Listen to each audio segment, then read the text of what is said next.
좋은 브랜드와 좋은 사람의 공통점을 알기 위해 영국 액세서리 라이즈 브랜드에서 직원 대상으로 교육하는 브랜드북으로 튜닝하겠습니다. 튜닝이라고 하면 자동차 튜닝과 악기 조율이 떠오를 것입니다. 제가 쓴 튜닝은 악기 소리를 맞추는 튜닝입니다. 가급적 외래어를 자제하려고 했지만 이번 장을 설명할 수 있는 단어를 딱히 찾을 수 없었습니다. 아마 동영상을 끝까지 보시면 왜 이 단어를 사용했는지 이해하실 겁니다. 오케스트라 연주자는 연주하기 전에 자신의 악기를 튜닝합니다. 악장은 수석 오보 연주자에게 A음을 불도록 합니다. 그러면 현악기, 관악기, 타악기 연주자는 오보의 A음을 듣고 자기 악기의 소리를 맞춥니다. 튜닝의 사전적 정의는 조율, 동조, 세부 조정이란 뜻입니다. 이것도 일상에서 별로 쓰지 않는 단어죠. 어쨌든 좋은 사람과 좋은 브랜드를 말하기 전에 브랜드 A음을 잡아주어야 합니다. 그렇지 않으면 구독자가 알고 있는 브랜드 개념과 제가 말하려는 개념 그리고 사전적 브랜드 개념이 서로 다른 음을 내어서 소음을 만들어내죠. 좋은 제품과 좋은 사람에 관한 튜닝은 어렵지 않습니다. 왜냐하면 좋은 제품에 대한 경험은 누구나 공감할 수 있기 때문입니다. 하지만 좋은 브랜드의 정의와 기준은 너무나 다양합니다. 여러분이 서점에 가서 브랜드 관련 책을 여러 개를 펼쳐놓고 브랜드 정의를 살펴보면 단언컨대 모두 다릅니다. 애플이 말한 브랜드와 코카콜라가 말한 브랜드가 다릅니다. 유럽 명품이 말하는 브랜드와 미국 프랜차이즈 브랜드가 말하는 브랜드도 다릅니다. 튜닝이라는 단어가 자동차 튜닝부터 악기 튜닝까지 있는 것처럼 상품이 소비재인가 아니면 하치품인가에 따라서 브랜드의 기준과 정의는 다릅니다. 먼저 지극히 평범하고 일반적인 브랜드 정의를 살펴보겠습니다. 미국 마케팅 협회는 브랜드란 한 기업의 특정 제품이나 서비스를 식별시키고 나아가 경쟁 기업의 제품이나 서비스와 차별화하기 위해서 사용되는 이름, 사인, 상징물, 디자인 또는 이들의 조합이라고 말했습니다. 아마 사전에도 이와 유사하게 정의되었을 것입니다. 하지만 브랜드 책에서 미국 마케팅 협회가 말한 브랜드 정의를 A음으로 사용하지 않습니다. 뭔가 좀 부족하고 아쉽고 설명하지 못하는 부분이 있죠. 여러 브랜드 악보가 있지만 오늘은 액세서리 라이즈 브랜드북의 A음을 들으면서 브랜드에 관한 우리의 생각을 튜닝하도록 하겠습니다. 브랜드란 무엇인가? 모든 사람이 브랜드에 대해 이야기를 한다. 하루의 일상을 떠올려 보면 우리는 매 순간, 매일, 매주 수백 개의 브랜드를 선택한다. 진정한 브랜드란 단순히 로고나 상품 자체가 제공하는 기능 그 이상의 것이다. 브랜드는 우리가 무언가를 선택하게끔 해주고 우리 자신을 표현할 수 있도록 해준다. 운전하는 자동차, 머리를 감는 샴푸, 쇼핑하는 매장 등 이 모든 것들은 우리가 어떤 사람인지 총체적인 그림을 떠올리게 해주고 무엇을 좋아하고 중요하게 생각하는지를 이야기해준다. 이처럼 브랜드는 복합적인 존재다. 비록 물리적인 형체이지만 그 안에는 구매자의 감정과 정신이 존재한다. 사람이 어떤 브랜드를 접할 때마다 긍정적인 기억과 인상을 갖게 되고 점점 확고해진다면 성공적인 브랜딩이라고 할 수 있다. 우리는 브랜드를 깊이 있게 이해하여 우리가 하는 말과 행동, 판매하는 방법까지 그 모든 것이 브랜드에 반영될 수 있어야 한다. 그렇다면 진정한 브랜드란 무엇인가? 여기서 진정한 브랜드가 무엇인가 라는 질문이 난해합니다. 진정한 브랜드가 있다면 진정하지 않은 브랜드가 있고 그냥 브랜드가 있다는 뜻이죠.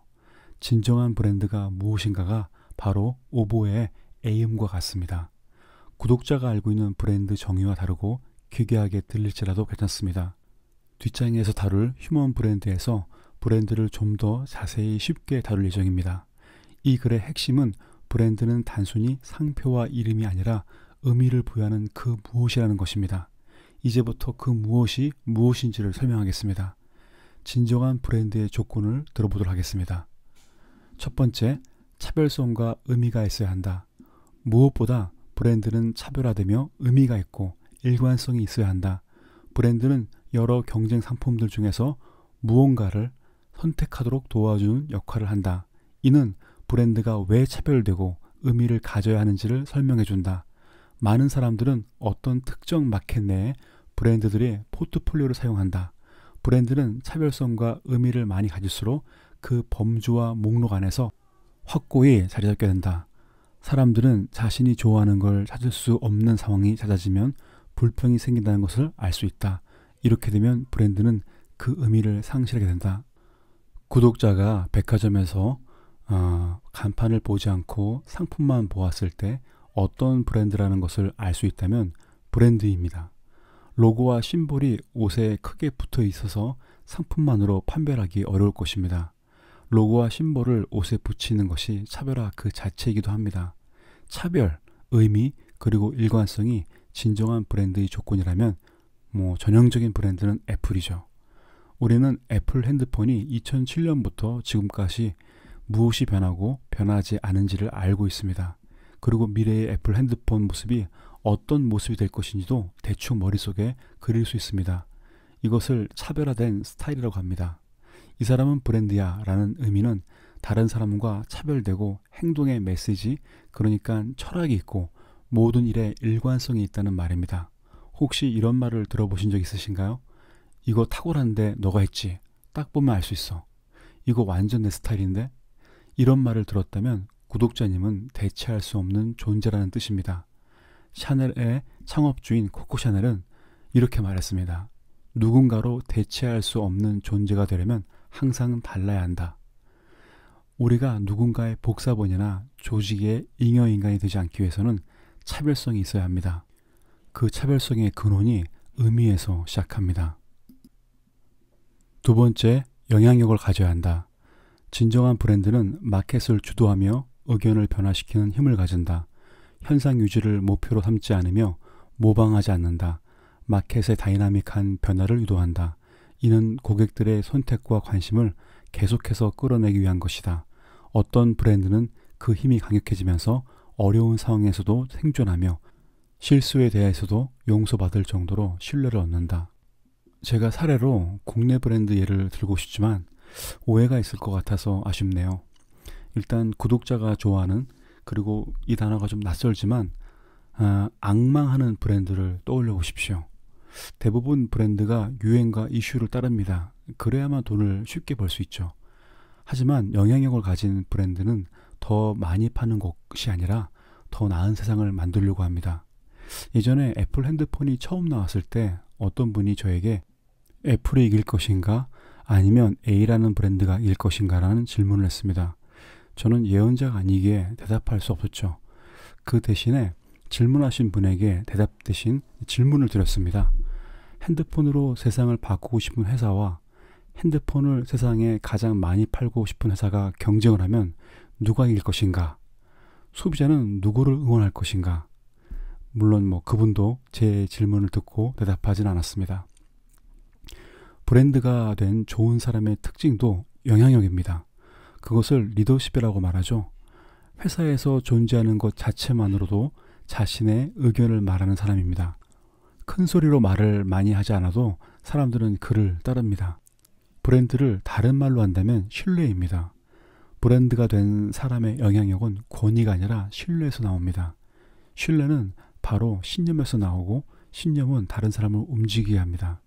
세상을 움직이는 것은 지식이 아니라 신념을 가진 선동가였죠. 진정한 브랜드의 조건 세 번째는 세상을 향한 견해를 가진다. 어떤 특정한 관점으로 세상을 바라보고 확실한 견해가 있으면 고객의 삶을 보다 나은 방향으로 만들어 나간다는 믿음이 있다. 이런 견해는 종종 다른 경쟁자와 차별성을 갖게 한다. 예로서 어떤 브랜드는 동물 실험에 반대하고 지구 환경을 보존하는 브랜드로 잘 알려져 있다. 고객은 이 브랜드를 윤리적 브랜드로 생각한다. 만약 이 브랜드가 모든 활동에서 윤리적인 가치를 강조하면서도 정작 출간물과 홍보 활동들에서 상반된 모습을 보인다면 고객들은 더 이상 신뢰하지 않을 것이다. 한마디로 언행일치죠. 사회 문제와 시대 정신을 대변하는 브랜드를 캠페이닝 브랜드라고 합니다. 이런 브랜드는 상품을 팔지 않고 가치를 공유한다고 합니다. 브랜드가 된 사람도 단지 돈만 벌려고 일하지 않습니다. 이들이 추구하는 것은 더 나은 세상, 더 나은 기업, 더 나은 조직을 만들기 위해서죠. 사람들은 이것을 비전이라고 합니다. 어떤 브랜드는 동물 실험을 반대하고 어떤 브랜드는 환경 오염에 대해서 대안을 제시합니다. 어떤 브랜드는 최고의 제품을 만들어서 우리에게 다른 생활을 줍니다. 어떤 브랜드는 공정무역과 세계 아동 노동에 대해서 우리에게 새로운 소비 관점을 줍니다. 휴먼 브랜드도 자신의 세계관이 뚜렷합니다. 이전 동영상에서 하워드 가드너가 말한 것처럼 자신만의 독특한 사고와 행동의 조화가 있는 사람입니다. 이런 브랜드와 사람은 우리에게 시대정신을 깨닫게 해줍니다. 진정한 브랜드의 조건 네 번째는 가치를 고객들과 나눈다. 주요한 철학을 통해 브랜드의 생각, 활동, 행동들에 대한 가이드를 준다. 이를 브랜드 가치라고 한다. 이 가치는 독특해야 한다. 브랜드는 똑같은 가치를 나누지 못한다. 만약 그런 브랜드가 있다면 그 둘은 어떤 점에서 다른 브랜드라고 할 수 있을까? 나이키를 신으면 지금 당장 해야 하고 아디다스를 신으면 불가능이 없다고 믿어야 합니다. 애플은 다르게 생각하라고 말하죠. 파타고니아 브랜드는 지구를 살리자라고 합니다. 이런 것을 브랜드 업계에서는 브랜드 철학이라고 하죠. 브랜드는 자신의 철학으로 소비자를 동참시킵니다. 상품을 사는 것이 아니라 브랜드에 투표하게 만듭니다. 휴먼 브랜드는 이를 지시하는 것이 아니라 의미를 나누어줍니다. 가치를 깨닫게 해주죠. 그래서 휴먼 브랜드와 함께 일하면 일이 아니라 스포츠 게임을 같이 하고 있다는 착각을 줄 정도로 몰입합니다. 가치를 나누는 이유는 상대방에 대한 존중과 배려 때문이죠. 진정한 브랜드의 조건 다섯 번째, 일관성이 있어야 한다. 언제 어디서든 브랜드를 접했을 때 우리가 가지고 있는 브랜드 인상과 기대치에 부합해야 한다. 브랜드가 주는 느낌이 모순되고 충돌하거나 그 의미마저 상실해버리면 고객들은 브랜드를 좋아했던 이유와 그 기억마저 소멸시킨다. 자신이 좋아했던 브랜드의 매장의 느낌과 다른 허접한 웹사이트, 브랜드가 추구하는 방향과 다른 점원의 모습, 비싸게 팔지만 싸구려 같은 서비스, 그리고 말로는 더 나은 세상을 이룬다고 하지만 아동노동 착취 공장에서 상품을 만드는 브랜드라면 고객은 등을 돌립니다. 휴먼 브랜드도 마찬가지죠. 말과 행동이 다르거나 상황마다 다른 행동을 보인다면 신뢰가 무너집니다. 신뢰는 인간관계에서 시간이 가장 많이 필요로 합니다. 하지만 사람과 달리 깨지면 복원하기가 어렵습니다. 거의 불가능하죠. 휴먼 브랜드의 조건도 예측할 수 있는 일관성입니다. 진정한 브랜드의 조건 여섯 번째, 독창적이다. 진정한 브랜드는 독창적이다. 만약 어떤 브랜드가 사라졌을 때 그 자리를 누구도 대체할 수 없으며 그리움의 대상이 된다. 독창성이라는 것이 단순히 현란해서 아무도 따라할 수 없는 디자인을 말하는 것은 절대 아닙니다. 독창성을 다른 말로 스타일이라고 하죠. 스타일은 양식, 문체, 화법, 형식이라는 뜻입니다. 진정한 브랜드는 자신만의 스타일이 있습니다. 상품에 붙어있는 심볼과 로고 그리고 슬로건을 가렸지만 딱 보아도 어떤 브랜드라는 것을 알 수 있다면 자신만의 독창성으로 스타일을 구축한 브랜드입니다. 에스터 마틴을 한국에 런칭한 브랜드 매니저가 이런 말을 했던 걸 봤습니다. 에스터 마틴의 키워드는 파워, 뷰티, 소울이다. 차체를 정확히 보면 황금률에 딱 맞다. 또한 에스터 마틴은 하나의 조각 제품이다. 360도 어느 각도에서 봐도 아름답다. 마치 달리기 선수가 뛰기 전 움직일 것 같은 느낌을 주고 있다. 그의 말을 듣고 에스터 마틴을 보니까 그런 것처럼 보이네요. 휴먼 브랜드도 독창적인 자기 스타일이 있습니다. 일처리, 마무리, 결과물을 비롯해서 그 과정에서 일어나는 모든 것이 그 사람만이 할 수 있는 것들입니다. 독창적이란 뜻은 예술적이란 말이 아닙니다. 자기답게 보여주는 것이죠. 휴먼 브랜드는 개인의 명성과 유명세 그리고 인지도를 올리기 위한 퍼스널 브랜딩이 아닙니다. 그렇다고 특정 역할에 빙의해서 얻는 부캐도 아닙니다. 굳이 사람은 죽어서 이름을 남기고 호랑이는 죽어서 가죽을 남긴다는 옛 어르신의 말에 따른다면 자신의 이름, 현재의 이름이나 새롭게 갖게 될 이름을 말합니다. 이 이름으로 100년 브랜드가 되는 것입니다. 따라서 휴먼 브랜드가 되기 위한 지식은 심리학과 처세가 아니라 브랜드 지식이 필요합니다. 이 동영상에서는 휴먼 브랜드가 되는 방법론을 중심으로 다룰 것이며 브랜드에 관한 세부적인 지식은 별도의 웹사이트를 통해서 지식을 공개할 예정입니다. 정리해 보겠습니다. 진정한 브랜드와 휴먼 브랜드의 공통점은 무엇일까요? 만약에 구독자께서 혁신적이고 리더십이 강한 브랜드를 좋아한다면 그들이 말하는 브랜드 에임을 들을 수 있다면 더 쉽게 이해할 수 있을 것입니다. 미국 마케팅 협회의 브랜드 정의를 다시 한번 들어볼까요? 브랜드란 한 기업의 특정 제품이나 서비스를 식별시키고 나아가 경쟁 기업의 제품이나 서비스와 차별하기 위해서 사용되는 이름, 사인, 상징물, 디자인 또는 이들의 조합이다. 이것은 브랜드라는 개념에 관한 정의입니다. 진정한 브랜드의 정의는 아니죠. 진정한 브랜드에게는 차별성, 의미, 영향력, 세계관, 독창성, 가치를 나눔이 있습니다. 이런 것을 가진 브랜드가 진정한 브랜드라면, 그러니까 사람도 이런 것을 가지고 있다면 휴먼 브랜드가 될 수 있다는 것이죠. 쓰다 보니 휴먼 브랜드는 영화에 나오는 슈퍼맨을 쓴 것 같습니다. 사실 슈퍼맨을 썼습니다. 휴먼 브랜드는 슈퍼맨 같은 존재입니다. 사람이 아니죠. 그러나 사람이 브랜드처럼 될 수 있다면 슈퍼맨이 될 수 있다고 믿습니다. 왜 나이키 같은 브랜드가 또 나오지 않을까요? 왜냐하면 나이키는 돈과 공장에서 만들어지는 것이 아니기 때문입니다. 나이키도 나이키가 되기 위해서 나이키 미션 스테이트먼트라는 것이 있습니다. 여기에 있는 11개의 문구로 전체 직원이 나이키의 소리를 낼 수 있게 튜닝을 합니다. 1. 혁신은 우리의 본성이다. 2. 나이키는 기업이다. 3. 나이키는 브랜드다. 4. 단순화하고 나아가라. 5. 소비자가 결정한다. 6. 스폰지가 되라. 7. 즉시 발전시켜라. 8. 옳은 일을 행하라.